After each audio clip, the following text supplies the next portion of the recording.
오늘 말씀의 제목 함께 따라하겠습니다. 빛을 비추시는 하나님. 빛을 비추시는 하나님. 오늘 하루 잘 지내셨습니까?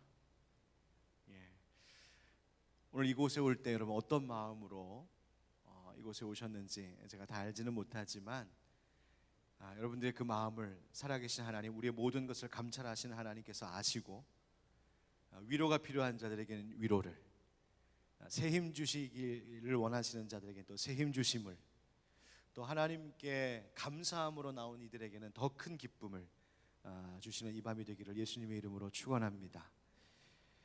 기적의 하나님 20번째 말씀 전하는 시간입니다. 오늘도 말씀 듣고 기도할 때 하나님께서 우리의 마음을 어루만져 주셔서 우리 아까 함께 기도했던 것처럼 우리의 마음을 혹 사로잡고 있는 어두운 것들이 있거든, 주님 그거 다 물리쳐 주시고 빛으로 다시 채우시는 하나님 은혜의 기적이 있는 이 시간 되기를 주님의 이름으로 축원드립니다. 여러분, 사실 우리가 살아가는 모든 순간이 하나님 기적의 연속이라 믿습니다. 여러분, 오늘 혹시 낮에 비가 막 억수로 순간 쏟아졌다가 그 다음 하늘에 맑게 그렇게 쾌청하게 맑아진 가을 하늘 혹시 보셨습니까? 너무나 아름답죠. 오늘 하늘 보면서 문득 이런 생각했습니다. 우주의 이 허공에 태양과 지구가 떠 있고 그 일정한 간격으로 운행할 수 있게 하심으로 우리가 살 수 있는 이렇게 가장 적절한 환경이 유지되고 주어진 것, 이것 자체가 하나님 우리에게 행하고 계신 기적이구나. 우리 가운데 그 기적의 은혜가 오늘도 우리를 살게 하시는구나 한번 생각해 보았습니다. 사실 캄캄한 암흑일 수밖에 없는 이 공간 속에 빛을 만드시고 지금도 빛을 비춰주시고 그 빛으로 생명의 활동이 가능하게 하시는 것, 바로 창세기에 나오는 것처럼 빛이 있으라 말씀하신 그 하나님의 기적이 태초에 그 과거에만 있었던 것이 아니라 지금 실시간으로 라이브로 하나님께서 지금도 빛이 있으라 말씀하심으로 이 빛이 우리 가운데 유지되고 있는 줄 믿습니다. 그러니 우리는 온종일 하루를 하나님의 은혜, 그 기적 속에 살아가고 있는 것이죠. 여러분, 우리가 이 땅의 것만 자꾸만 주목하며 살다 보면 그렇게 하늘을 바라보는 믿음의 시선을 놓치게 될 때가 많습니다. 세상의 것에 매몰되어 살다 보면 이 우주를 만드신 그 광활한 이 온 우주 만물을 다스리시고 운행하시는 하나님의 그 크신 손길을 깨닫지 못하고 살 때가 많이 있습니다. 여러분, 예배하는 시간이라는 것이 뭘까요? 오늘 우리가 함께 찬양하고 말씀드리면 예배하러 나왔는데 예배하는 시간이 뭘까? 그것은 아마도 그렇게 세상의 것에 가려져 있던 우리의 눈을 밝히시고 우리 가운데 다시 빛을 채우시고 빛을 비춰주시는 그 하나님을 볼 수 있도록 우리를 끄집어내시는, 그 세상의 것으로부터 끄집어내시는 하나님의 손길이 있는 자리가 예배의 자리인 줄 믿습니다. 여러분, 요즘 제가요 제 본방은 한 번도 본 적이 없는데 이렇게 요즘에 짤방이라고 하죠. 이렇게 짧게 인터넷에 막 올라오잖아요. 그런 것 통해서 제가 즐겁게 가끔 보고 있는 TV 프로가 하나 있습니다. 혹시 보셨는지 몰라요. 텐트 밖은 유럽이라고 하는 거 보셨어요? 보신 분들은 벌써 고개를 그 멋진 거. 그 영화 배우랑 이렇게 유명한 연예인 몇 명이 유럽 여행을 하는 그 유럽 여행기를 이렇게 다루고 있는 그런 프로그램인데, 텐트 밖은 유럽. 그래서 뭐 유럽 여행을 막 거창하게 막 좋은 곳에서 막 묵고 그러고 또 유명한 무슨 관광지 돌아다니고 그런 건 아니고요. 그냥 배낭 메고 그다음에 텐트 떨렁 들고 그렇게 유럽 각 지역에 이런 캠핑장들을 다니면서 그냥 매일 텐트 치고 옮겨 다니고 그러면서 유럽의 구석구석을 이렇게 보는 그런 여행 프로그램이거든요. 그런데 저는 뭐 그 프로그램 자체 그 내용도 재미있지만 저는 그 제목이 주는 깨달음이 또 크다는 생각을 한번 해봤습니다. 텐트 밖은 유럽.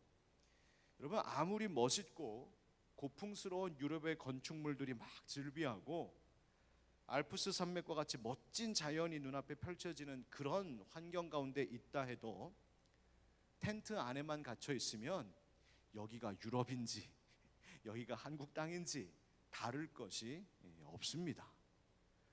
텐트 안에 있어서는 모릅니다. 그 밖에 나와야 멋진 것들이 펼쳐지는 것이죠. 여러분, 우리의 영혼도 딱 그렇습니다.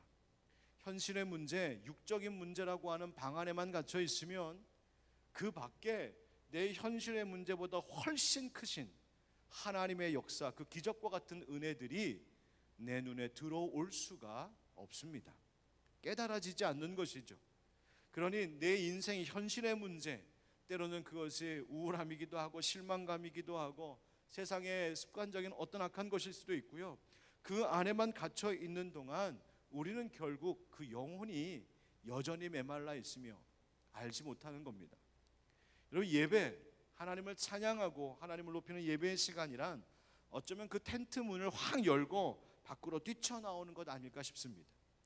텐트 밖으로 나와서 하나님께서 이루어 놓으신 그 아름다운 것들을 바라보면서 나를 가둬두고 있고 나를 가리고 있었던 이 현실의 문제가 전부가 아니라 그거 벗고 나오면, 그거 뛰쳐나오면 내게 여전히 기뻐할 수 있고 여전히 감사할 수 있고 여전히 찬송할 수 있는 소망이 나에게 있구나. 그것을 발견하게 되는 시간이 예배의 의미이고, 오늘 우리가 드리는 이 예배의 시간들이 바로 그와 같은 시간 되기를 주님의 이름으로 축복합니다. 그래서 아까 기도하기 전에 읽어드렸던 그 시편의 말씀 속에서도 하나님, 내가 여전히 내 영혼이 불안해하지 않고 낙심하지 않을 이유가 있습니다. 하나님께 여전히 소망이 있기 때문입니다. 그래서 나는 하나님 바라보면서 여전히 찬송하겠습니다. 여러분, 바로 그것이 그 어둠에서 빛으로 옮겨 나오는, 밖으로 뛰쳐나오는 바로 그것. 내 어둠의 방문을 활짝 열고 하나님 주시는 은혜의 빛이 내 심령 가운데, 내 생활 속에, 내 삶 가운데 비쳐 들어오는 그 기쁨, 바로 그것 누리는 시간이 바로 예배의 시간이요, 또 우리의 모든 은혜의 일상이 될 수 있기를 주님 이름으로 축복합니다. 여러분, 오늘 본문의 말씀은요, 시내산에서 모세가 40일 동안 금식하며 하나님께 이 언약의 말씀을 받은 때의 일입니다. 하나님께서 두 돌판에 십계명을 친히 새겨 주셨습니다. 출애굽기 34장에 나오는 이 이야기는 사실 두 번째 돌판을 받을 때의 이야기예요. 첫 번째 돌판을 받고는 무슨 일이 있었습니까? 모세가 내려와 보니 시내산 밑에서 가관이 펼쳐졌죠. 이스라엘 백성들이 금송아지 만들어 놓고 이것이 너희를 애굽에서 인도하고 구원해낸 바로 너희의 신이다라고 하면서 우상 숭배하는 이 가증스러운 일이 그 앞에서 펼쳐졌습니다. 하나님께 크게 벌받을 일을 한 것이죠. 그래서 하나님께서 다 멸하고 심판하고 모세를 통하여서 내가 새로운 민족 시작하겠다라고 하나님 그렇게 단호하게 작정하셨었는데, 이 백성들을 위하여 모세가 간절히 중보하며 기도함으로 하나님이 그 마음을 돌리셔서 다시 두 번째 십계명을 돌판에 새겨주신 일이 바로 이 출애굽기 34장의 이야기입니다. 여러분, 사실 생각해 보면은요, 우리의 모든 예배의 시간들은 두 번째 돌판 받는 시간입니다. 사실 하나님 앞에 은혜 받고도 세상으로 다시 돌아갔던 모습들이 얼마나 많습니까? 지난주일 은혜 받고 내가 하나님 뜻대로 살겠습니다 해놓고도 한 주간 살아오면서 여전히 또 세상으로 돌아가서 하나님 보시기에 가증스러운 모습 우리 가운데 혹 있지 않았습니까? 그럼에도 불구하고 내가 예수 십자가, 하나님 주신 그 복음의 은혜에 의지하여 다시 나올 때에 주님은 우리를 거부하지 않으시고 두 팔 벌려 우리 안아주시며, 그래, 내가 다시 두 번째 돌판을 너에게 주겠다. 너 이제 이렇게 살아야 돼. 하나님께서 우리를 용서하시고 받아주시고 새로운 기회를 또 주시는 시간들이 바로 예수 이름 높이며 찬양하는 예배의 시간인 겁니다. 이스라엘 백성들이 이 두 번째 주시는 십계명 그 돌판을 받게 되었습니다. 그런데 모세가 산에서 이 두 돌판, 증거판이라고 하죠, 이 증거판을 들고 내려오는데 놀라운 일이 목격됐습니다. 바로 오늘 본문 가운데 나오는 29절의 말씀인데요, 우리 한 번 더 다시 읽어보겠습니다. 29절 시작. 모세가 그 증거의 두 판을 모세의 손에 들고 시내산에서 내려오니 그 산에서 내려올 때에 모세는 자기가 여호와와 말하였으므로 말미암아 얼굴 피부에 광채가 나나 깨닫지 못하였더라. 아멘. 모세의 얼굴 피부에 무엇이 났다고요? 광채가 났다고요. 그리고 그렇게 된 이유에 대하여 성경이 뭐라고 밝히고 있냐면 모세가 여호와 하나님과 말하였던 것으로 말미암아. 그러니까 모세가 하나님과 함께 말씀을 나누고 대화 나누었던 그 일 때문에 모세의 얼굴 피부에서 빛이 났다, 광채가 났다라고 증언하고 있습니다. 즉 모세는 하나님과 어떤 사이였다? 대화 나누는 사이, 말씀 나누는 사이였다는 말이에요. 성경은 곳곳에서 모세가 그와 같은 사람이었음을 우리에게 또 말하고 있죠. 출애굽기 33장 11절에도 뭐라고 되어 있습니까? 사람이 자기의 친구와 이야기함 같이 여호와께서는 모세와 대면하여 말씀하셨다. 친구가 마주보며 대화한 것처럼 하나님 모세랑 그렇게 대면하셨다는 거예요. 예전에 코로나 한참일 때 어느 분이 이렇게 기도하시더라고요. 하나님, 지금 우리 비대면 예배 드리고 있습니다. 하나님, 모세가 하나님과 대면했던 것처럼 우리 다시 대면 예배 드리게 해주세요. 그 기도가 지금도 기억이 나요. 여러분들, 마주 본다는 것이 얼마나 즐거운 일이에요. 함께 한다는 것이 얼마나 기쁜 일이에요. 바로 모세가 그와 같은 하나님과의 관계 속에 있었다는 말입니다. 신명기 34장 10절에도 이렇게 증언합니다. 그 후에는 이스라엘의 모세와 같은 선지자가 일어나지 못하였나니 모세는 여호와께서 대면하여 그다음 뭐라고요? 아시던 자요. 그냥 물리적으로 얼굴만 마주보고 있는 그런 것 이야기하는 것이 아니라 하나님과 대면하여 말씀을 나누었다라고 하는 것은 하나님이 그를 아신 바 되었다는 거예요. 하나님과의 깊은 관계, 친밀한 교제를 말하고 있는 거예요. 그러니까 모세는 하나님과 친밀했던 자였고 하나님과 연합하는 그 은혜를 누렸던 모세였다는 말입니다. 그런데 바로 그런 하나님과의 친밀함, 하나님과의 연합된 관계로 인하여 하나님의 영광의 빛이 모세에게 비춰져 그의 얼굴이 광채가 났다라고 말하고 있는 거예요. 그러니까 그 얼굴에, 모세의 얼굴에서 광채가 났다는 것은 모세가 하나님과 어떤 관계 속에 있었는지, 모세가 하나님을 어떻게 경험했는지를 보여주고 있는 증거, 표징과 같은 것이 그 얼굴에서 난 광채였습니다. 로마의 산 피에트로 인 빈콜리, 이게 무슨 말인가 했더니 산 피에트로 그러면 성 베드로인데요. 인 빈콜리라는 말은 쇠사슬에 묶인 성 베드로라는 이름인데 그런 이름을 가진 성당이 있습니다. 그런데 그 성당, 그 교회 건물 안에 들어가 보면 중세의 위대한 예술가 중에 하나였던 미켈란젤로, 여러분 미켈란젤로 아시죠? 미켈란젤로가 만든 모세상, 그러니까 모세를 조각한 모세상이라고 하는 아주 대단한 조각상이 하나 있습니다. 사진으로 한번 보여드릴게요. 네, 저거예요. 제가 바로 모세의 모습을 미켈란젤로가 조각한 겁니다. 가만 보면 체격이 벌써 좋지요. 예, 그 많은 이스라엘 백성들을 인도할 만큼의 좀 풍채도 좀 그랬던 것 같아요. 뭐 상상으로 맞는 거겠지만 체격도 좋고요. 딱 자리에 앉아 있습니다. 표정을 보면요, 뭔가 굉장히 근엄하고 위험 있는 표정으로 다 입을 굳게 다물고 있습니다. 팔도 보면은요, 뭐 다리도 보면 이렇게 근육질이에요. 이렇게 단단한 모습이에요. 또 이 긴 수염이 막 쫙 흘러내려갖고 벌써 위험 있어 보이죠. 또 그 수염 곁에 보면 오른팔로 딱 이렇게 감싸고 있는데 그게 뭔가 보면 아마도 모세가 받은 그 증거판, 그 십계명 그 돌판을 손으로 든든히 꽉 붙잡고 있는 모습으로 이 모세를 미켈란젤로가 조각했습니다. 그런데 이 조각상을 가만히 보면 이상한 거 하나가 있어요. 혹시 뭔지 발견하셨어요? 머리에 뭐가 있습니까? 머리에 뿔이 있어요. 아니 이게 무슨 도깨비 뿔도 아니고 머리에 뿔이 두 개가 딱 달려 있어요.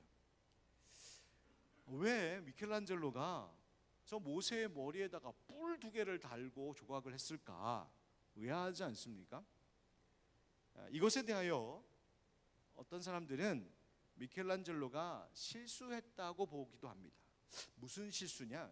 그냥 잘못 만들었다는 얘기가 아니고요. 옛날 우리는 지금 한글 성경을 보고 한글 성경 전에는 중국어 한자 한문 한자 성경이 있었고 그 전에 영어 성경이 있었고 독일어 성경이 그 전에 있었죠. 그런데 그렇게 각 나라의 언어로 성경이 번역되기 전에 썼던 중세 시대에 썼던 성경은요 라틴어 성경이었어요. 성 제롬이라고 하는 이가 번역한 라틴어 성경을 불가타 이렇게라고 말하는데 이 불가타 성경을 썼어요. 그런데 이 미켈란젤로가 당시에 성경을 볼 때는 바로 그 불가타 성경, 그 라틴어 성경을 본 것이거든요. 근데 그 성경에 한 가지 번역이 이렇게 된 번역이 있습니다. 바로 오늘 본문인데요. 얼굴 피부에 광채가 났다, 빛이 났다라고 하는 말이 히브리어로 카렌이라고 하는 동사인데 이 카렌이라고 하는 동사를 기본 형태가 아닌 다른 형태로 그 문맥상 다른 형태로 딱 돌려 쓰게 되면 어떻게 읽을 수 있냐? 카란이라고 읽을 수 있어요. 그런데 이 히브리어로 카란이라고 하는 단어는 또 다른 의미가 있는데 그 의미가 뭐냐면 뿔이 나다, 뿔을 가졌다라는 의미예요. 그래서 아마도 이 라틴어 성경을 번역할 때 모세의 얼굴 피부에서 광채가 났다라고 하는 이것을 히브리어에서 라틴어로 번역할 때에 이거를 잘못 오역해서 아마 모세의 머리에 뿔이 났다라고 이 라틴어 성경에 그렇게 번역이 된 거죠. 그래서 미켈란젤로가 성경을 읽고 이 라틴어 성경을 읽을 때에 모세의 머리에 뿔이 났다라고 번역된 것을 읽고 그대로 그것을 참조하여 저 모세의 상 머리 위에 두 뿔을 이렇게 만들어 놓았다라고 보는 거예요. 그래서 잘못 읽었다, 실수한 것 아니냐 이렇게 보기도 합니다. 그런데 한편에서는요, 성경이 그렇게 번역된 것은 맞지만 미켈란젤로가 사실은 모르고 그냥 그렇게 한 것이 아니라 의도적으로 그 번역된 그대로 뿔을 단 미켈란젤로의 의도가 있었다라고 보기도 해요. 왜? 뿔이 상징하는 의미가 있기 때문이죠. 고대 신화 속에는요, 뿔이란 영적인 힘을 가진 상징이었습니다. 또 우리 성경에도 보면 뿔은 무엇을 상징하냐면 힘을 상징합니다. 그래서 시편 18편 2절에도 보면 시인이 여호와 하나님에 대해서 신앙 고백할 때 뭐라고 고백했냐면 여호와는 나의 반석이시요 요새시요 나를 건지시는 이시요 쭉 이야기하다가 나의 방패시요 나의 구원의 뿔이시요 나의 산성이시로다 라고 고백한 것이 있어요. 구약적 배경에서 시편 89편 24절에도 하나님께서 기름 부으신 자를 세우시는 것에 대하여 말할 때에 나의 성실함과 인자함이 그와 함께하리니 내 이름으로 말미암아 그의 뿔이 높아지리로다 그렇게 말하고 있어요.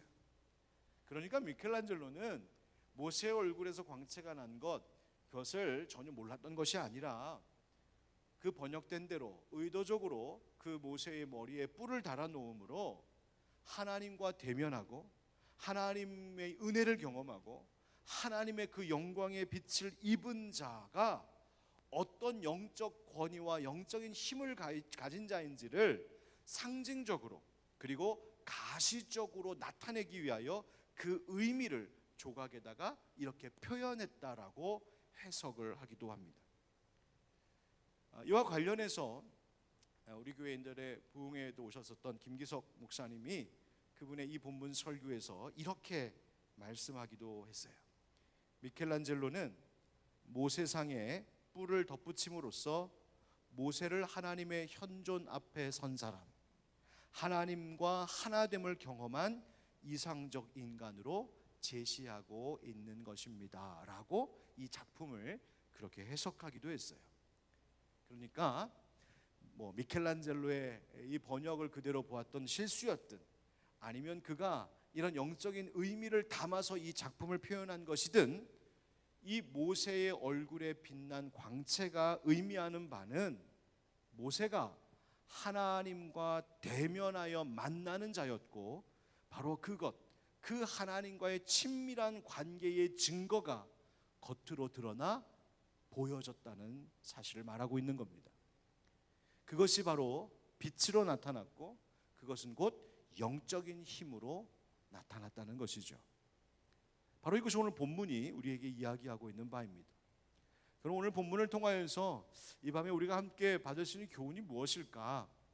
한번 따라해 보실까요?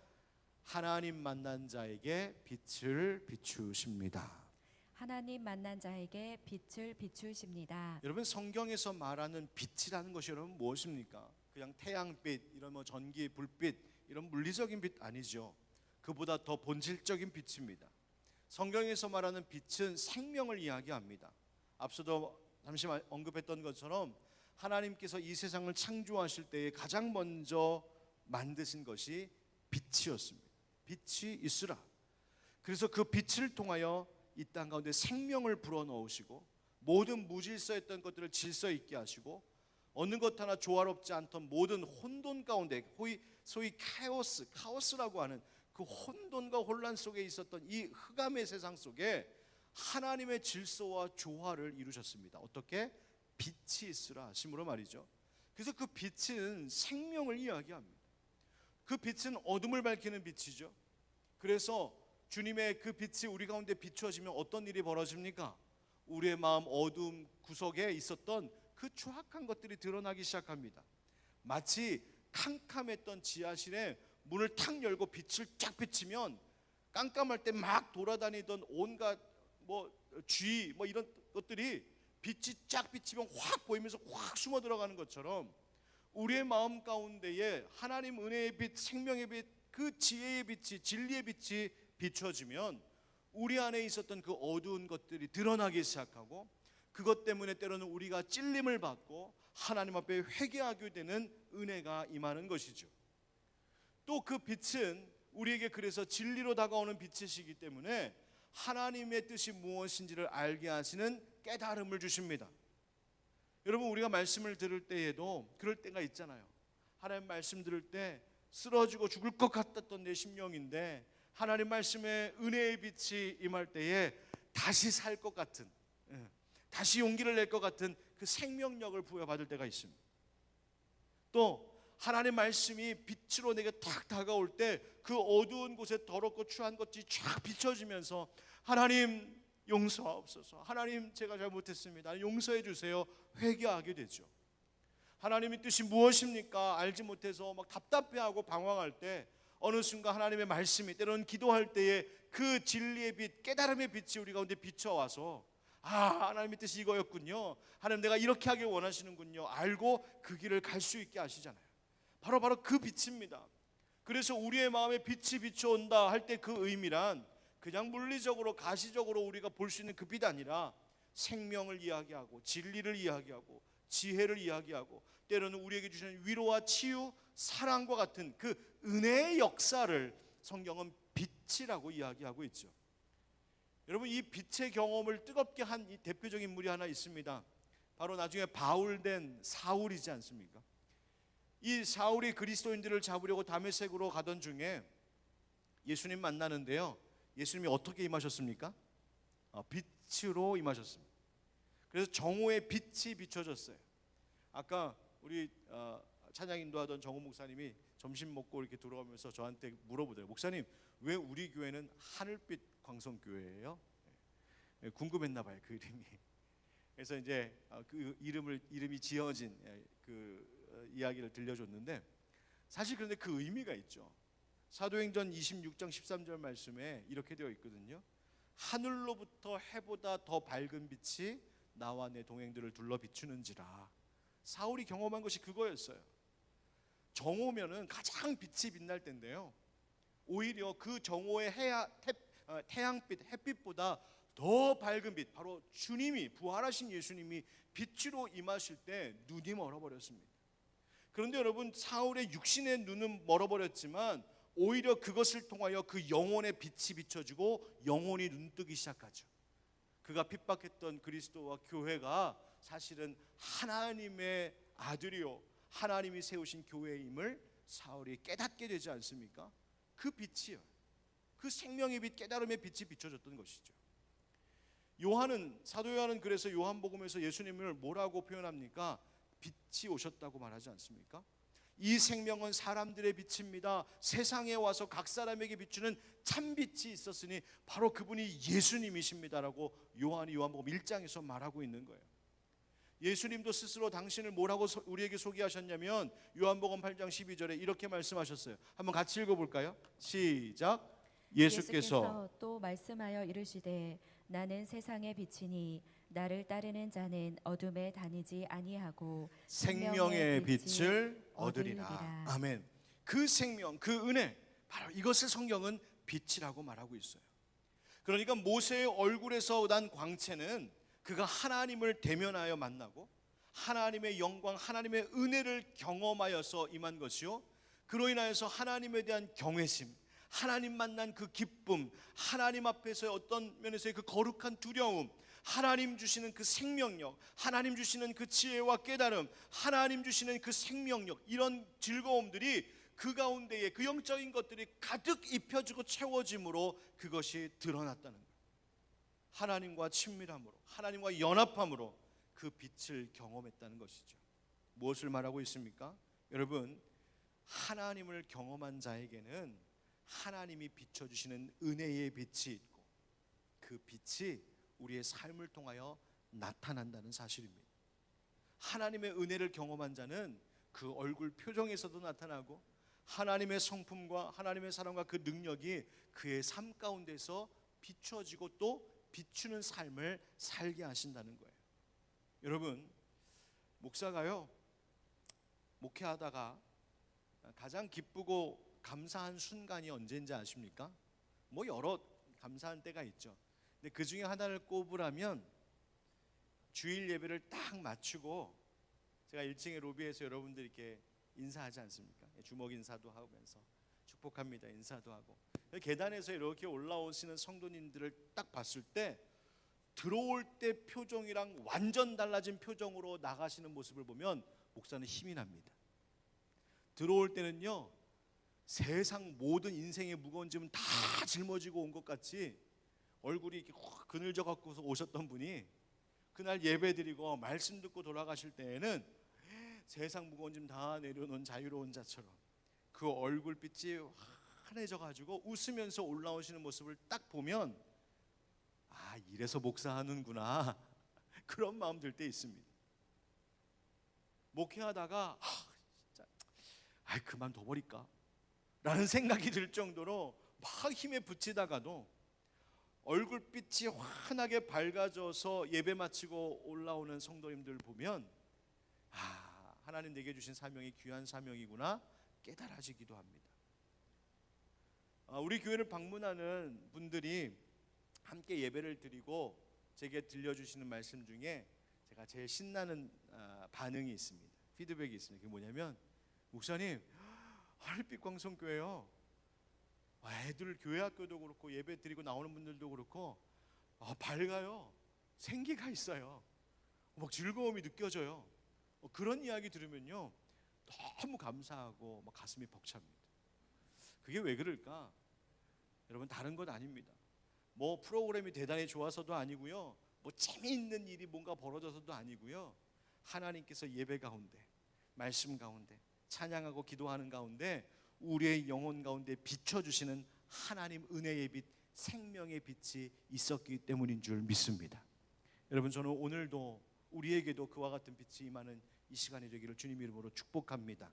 그래서 어둠에 갇혀있던 자가 빛으로 나오는 역사, 죽어가던 자가 다시 생명을 입고 다시 살게 되는 역사, 바로 하나님 만남으로 우리 가운데 부어지는 그 놀라운 은혜의 밤 되기를 축복합니다. 그래서 이사야서 30장 26절에 이런 말씀이 있어요. 한번 같이 읽어보실까요? 시작. 여호와께서 자기 백성의 상처를 싸매시며 그들의 맞은 자리를 고치시는 날에는 달빛은 햇빛 같겠고 햇빛은 7배가 되어 7날의 빛과 같으리라. 아멘. 여러분, 하나님은요 치유하시는 하나님이신 줄 믿습니다.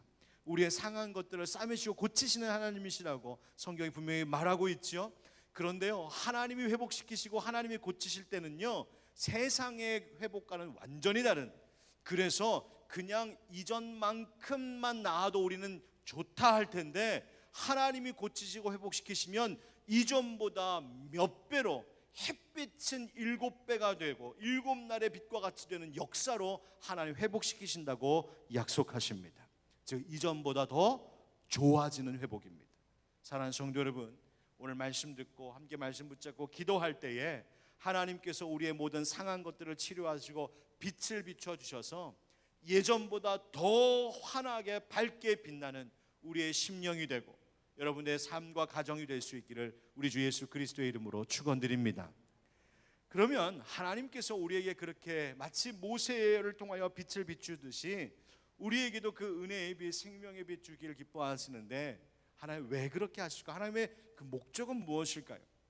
한번 따라하겠습니다. 하나님 만난 자를 통해 복음의 빛을 비추십니다. 하나님 만난 자를 통해 복음의 빛을 비추십니다. 그리고 오늘 본문의 이야기 속에서 성경이 주목하게 하는 것은 모세의 얼굴에서 빛이 났다고 하는 것도 있지만 또 한 가지 있습니다. 우리 29절 30절 한번 같이 읽어볼까요? 29절 30절 시작.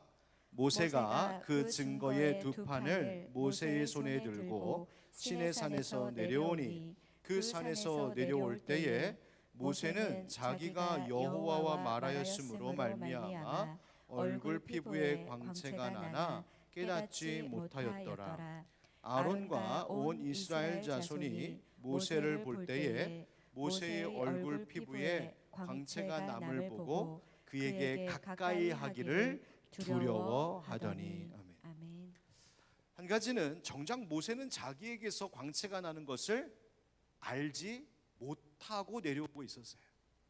여러분, 하나님의 은혜를 경험한 자들은요, 사실 나는 없고 하나님만 보입니다.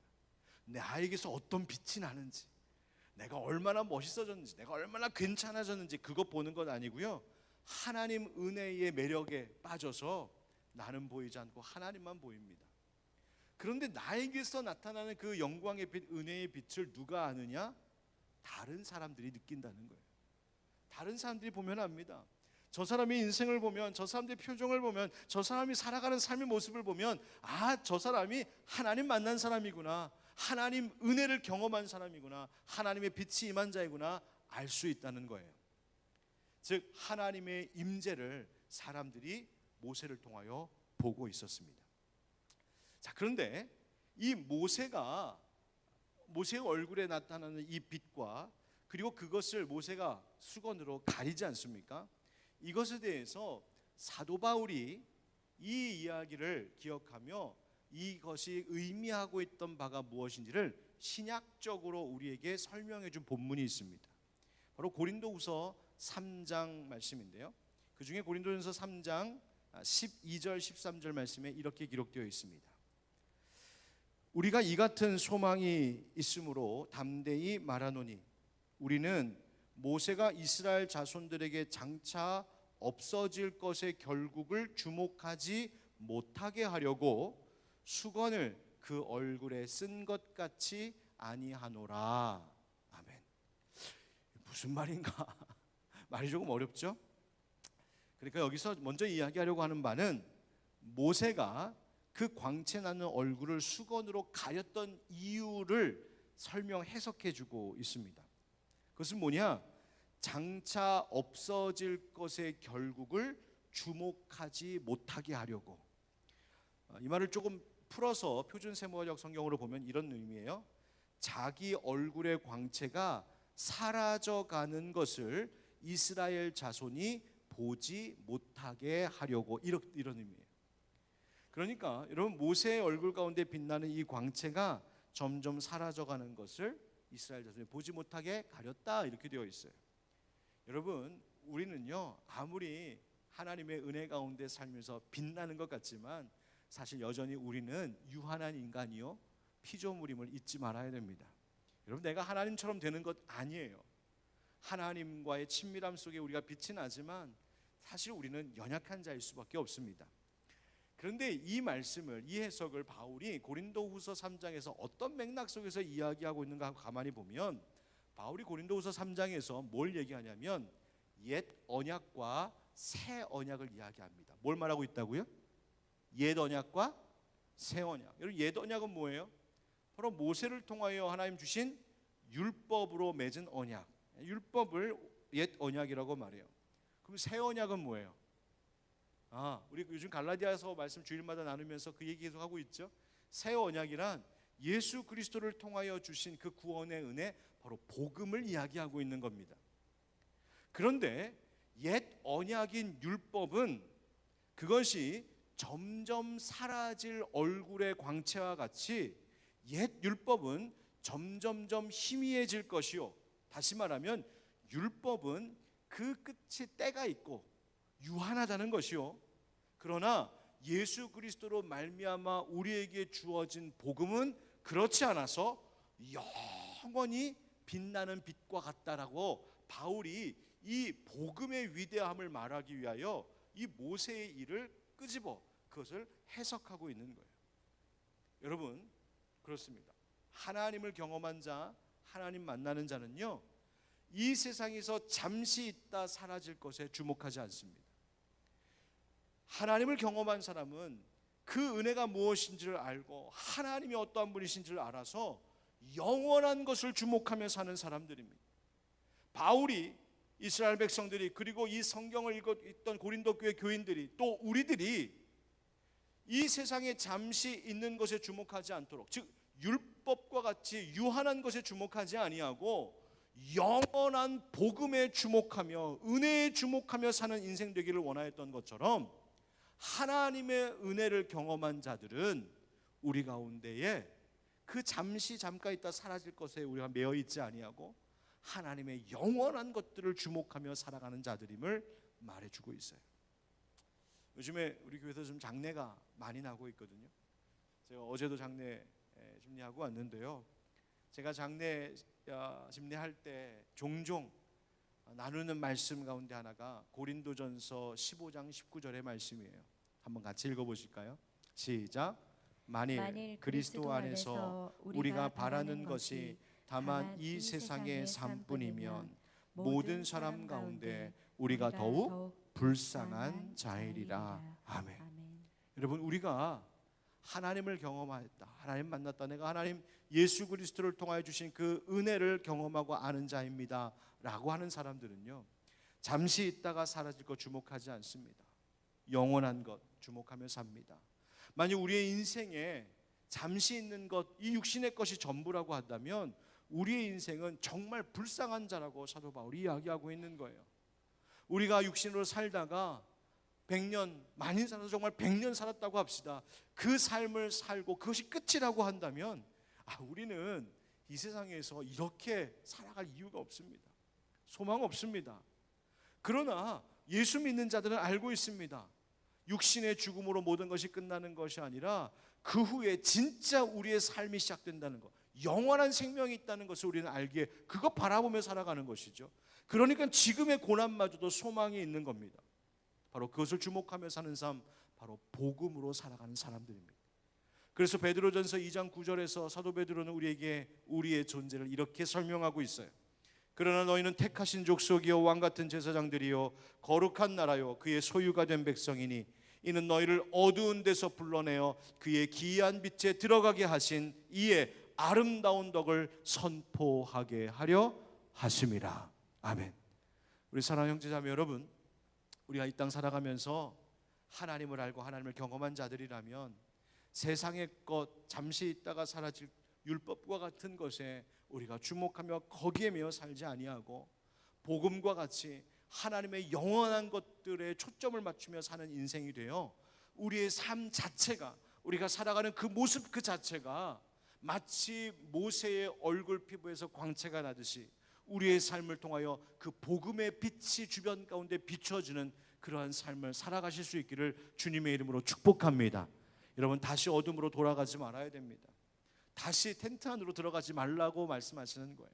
여러분, 예배와 말씀의 시간들을 통하여 기도하고 묵상하는 시간들을 통하여 또 빛의 자녀들로 삼으신 빛의 사람들과 함께함으로 인하여 우리 가운데 그 생명의 빛이 다른 주변 가운데에도 퍼져나가고 선한 영향을 미치는 그런 우리들 될 수 있길 주님 이름으로 축복합니다. 마지막으로 따라하겠습니다. 하나님 만난 자는 겸손의 빛을 비춥니다. 하나님 만난 자는 겸손의 빛을 비춥니다. 33절 말씀에 이런 말씀이 있어요. 다 같이 읽읍시다. 33절, 오늘 본문 33절 시작. 모세가 그들에게 말하기를 마치고 수건으로 자기 얼굴을 가렸더라. 모세는요, 그의 얼굴에 빛나는 것을 가리고 싶어 했습니다. 왜? 그 빛나는 얼굴을 보고 사람들이 두려워서 가까이 오지를 못했어요. 그래서 모세는 이 빛나고 있는 자기의 힘을 인식하고 나서는 자기를 섬기지 아니하도록, 자기에게 주목하지 아니하도록 그 얼굴을 가렸습니다. 다시 말하면 모세는 저 멀찌감치서 이렇게 뚝 서갖고, 봐라, 나 빛나지? 나 대단하지 않냐? 내가 40일 동안 금식하고 왔는데도 내 얼굴에서 빛이 나니까 가까이 하지 말거라, 이러지 않았다는 거예요. 오히려 그 얼굴을 수건으로 가리고 백성들이 다가올 수 있도록, 그래서 그들에게 하나님이 나에게 주신 그 은혜와 하나님 주신 말씀을 가르치고 전할 수 있도록 수건으로 얼굴을 가리고 그에게 다가갔다는 말이에요. 여러분 기억하십시오.